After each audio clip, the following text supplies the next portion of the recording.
Beleza, pessoal? Aqui é Daniel, professor de História, e vou estar aqui nesse vídeo fazendo com vocês a nossa correção da primeira semana do PET de História, volume 3.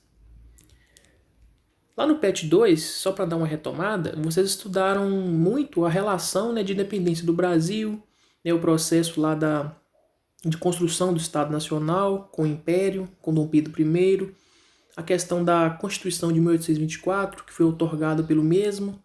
Também viram a questão do período regencial, que foi aquele intervalo, entre o final do primeiro reinado e o início do segundo, de bastante rebeliões, agitações.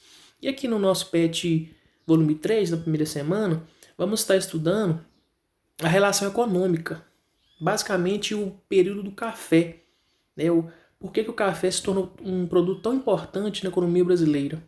Então nós temos que retomar lá na colonização. O Brasil ele sempre foi considerado um país agroexportador, aquela vocação na exportação de produtos primários. Então nós vamos estar entendendo isso aqui nessa primeira semana e na correção das atividades. Então o nosso tema é economia no Brasil imperial. Tem aqui também alguns conceitos, liberalismo e positivismo. Liberalismo era uma doutrina que estava surgindo lá naquele período na Europa e se espalhando para todo mundo, que era a questão da liberdade econômica, a não intervenção do Estado em demasia nas questões econômicas dos produtores e assim sucessivamente. E o positivismo também, uma doutrina que anda interligada com o liberalismo, que era uma nova visão das coisas, uma valorização. Esse sistema foi criado por Auguste Comte e que se propunha a ordenar as ciências experimentais, considerando modelo por experiência do conhecimento humano, em detrimento das especulações metafísicas ou teológicas. Temos aqui também alguns vídeos falando sobre esse período aqui, economia no Brasil imperial, e outro vídeo entendendo a economia no Brasil do século XIX. Se for possível, vocês vejam os vídeos, que dá uma amplitude maior, porque no PET aqui eu não consigo fazer aquela correção, aquela explicação, na verdade, demorada, porque o intuito do vídeo é fazer a correção com vocês de forma mais rápida. Então é necessário vocês estarem entrando no link, se for possível, para fazerem as devidas considerações. E nós já temos aqui as atividades. Por isso que é interessante vocês pesquisarem no próprio livro didático, os vídeos, os textos, porque o PET ele é um manual que deve ser acompanhado com outros meios, não só o PET. Aqui nas atividades nós temos então um texto, Economia no Brasil Imperial. Esse texto eu não vou ler, mas ele trata de explanar como que o Brasil, como que a economia estava se desenhando naquele período lá. E basicamente o café vai ser a grande potência naquele período lá. Passando aqui o texto, vocês leem o texto aí, acompanhem. E que nós temos as perguntas. Por que, apesar da diversidade econômica que a América Portuguesa apresentou no final do século XVIII, continuou a predominar no Brasil o modelo baseado no latifúndio monocultor escravista? Interessante essa pergunta aqui, pessoal. O Brasil, apesar da diversidade econômica, optou por continuar tendo o latifúndio, que era aquela grande extensão de terra, e a mão de obra escrava. Por quê? No texto fala, responde isso. E aqui de vermelho nós temos a nossa resposta. O Brasil, desde a colonização, herdaram um modelo de produção econômica baseada no latifúndio monocultor. Era um país de traços agrários. Então o Brasil ele meio que se autossustentava mesmo com essa visão de vocação agrária. O Brasil é tanto que vai demorar mesmo entrar num processo industrial, de industrialização, que vai ocorrer só lá na terceira década do século XX. Então, durante o período imperial, no Brasil, de 1822 até 1888, vai predominar esse modelo aí, de agroexportação, de vocação agrária no Brasil. E aqui eu coloquei uma citação que vai deixar bem claro isso.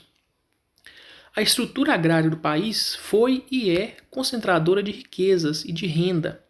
Exemplo da preservação da estrutura exportadora do tipo colonial foi a cultura cafeeira, que repetiu a dinâmica das plantations escravistas. Então, o Brasil, por mais que tivessem pessoas que estavam querendo investir na mecanização da indústria, na criação de fábricas, o Brasil ainda tentava, né, continuar nesse modelo de exportar, né, essa vocação agroexportadora, de plantar produtos primários, e um deles é o café.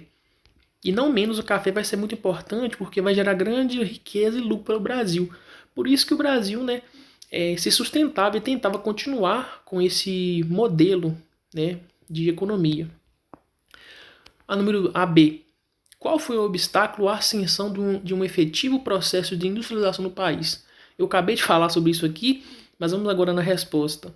O obstáculo foi justamente o modelo agroexportador do Brasil, que impedia a modernização e consequente industrialização.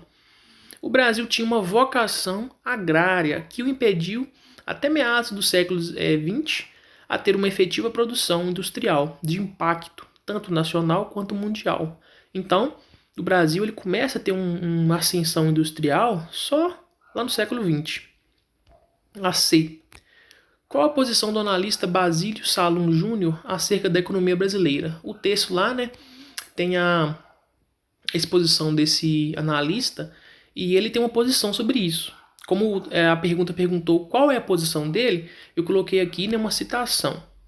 Segundo Basílio Salum, por maiores que tenham sido as mudanças observadas no Brasil na última década do século XX, o país ainda não conseguiu se desprender de sua condição de país periférico. Não obstante, se incluía entre as sociedades mais dinâmicas da periferia. Para romper com a condição periférica, afirma Salum, é preciso tratar da inclusão econômica e social da maioria da população brasileira, que permanece às margens das conquistas materiais da civilização moderna. Ele faz aqui uma explanação bem complexa, né, sobre esse período aí, sobre como que ele vê a economia brasileira. E a letra D, quais as duas questões importantes que se colocam a partir da posição de Basílio Salum? A primeira, que está lá no texto, dependência e caráter periférico do Brasil, baseado nas especificidades do seu processo histórico. Então, o Brasil ele é específico, né? Na verdade, cada local, cada país, cada comunidade tem sua especificidade. E o Brasil não era diferente, né? Se o Brasil adotou esse modelo agroexportador, essa vocação, tinha um motivo, né? Porque começou lá na colonização. E para o Brasil, né, para os administradores, era conveniente permanecer com esse sistema. A segunda, a história do país também está inserida no capitalismo mundial, que é mais abrangente, né, que já é outra questão maior. Né, o mundo, né, estava começando a experimentar, né, os grandes benefícios do capitalismo industrial, o capitalismo econômico, e o Brasil era mais um país, né, que estava dentro desse sistema. E a letra E, como caracterizar a economia brasileira no primeiro e segundo reinados? Então vamos lá a resposta. A economia do Brasil no primeiro reinado era, como citado, voltada para a exportação e baseada no modelo agrário, que se estendeu também para o segundo reinado, mas com algumas fragilidades, como a dificuldade de produção industrial, que eu falei com vocês durante a explicação aqui, né? E o próprio produção industrial própria, né? E a dependência do mercado exterior para as manufaturas. Porém, cabe ressaltar o grande papel do café na economia brasileira, que elevou os lucros a grandes proporções. Por mais que a economia fosse fragilizada em alguns momentos, nós também devemos destacar que o café foi muito importante, pois gerou lucros, né? Por mais que tivesse ali alguns dividendos, algumas pendências, o café, né, foi esse carro-chefe, foi o maior produto, né, que gerou lucros para o Brasil durante o período imperial. Tranquilo? Qualquer dúvida vocês podem retornar aí no vídeo, né, ver com mais calma, e nós seguimos para a nossa semana 2, a correção da semana 2 do nosso PET, beleza?